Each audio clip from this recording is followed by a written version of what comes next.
Welcome to Chillin' 101. We hope this video helps. In this video, I will explain how to tint Ford F150 windows.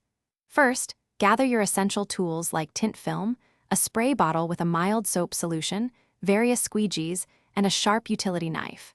Next, meticulously clean the windows using an ammonia-free cleaner and a razor scraper to remove all dirt and debris. A clean, dust-free environment is crucial for a flawless application, so prepare your workspace carefully.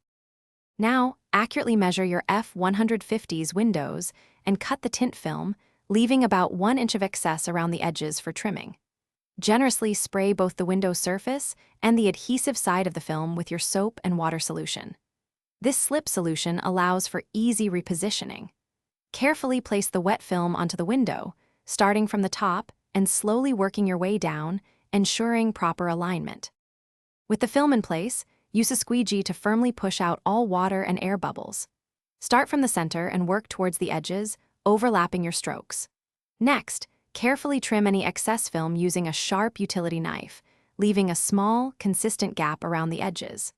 Finally, gently apply heat with a heat gun to help the film conform to any curves and eliminate any tiny remaining imperfections for a smooth, professional finish. After installation, patience is key. Avoid rolling down your F150's windows for at least 3 to 5 days, or even longer in colder weather, to allow the tint adhesive to fully cure. When cleaning, always use an ammonia-free window cleaner and a soft microfiber cloth to prevent damage or discoloration. Regular, gentle cleaning will keep your tint looking great for years.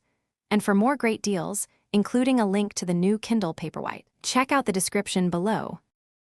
Thanks for watching. Consider subscribing if we helped you.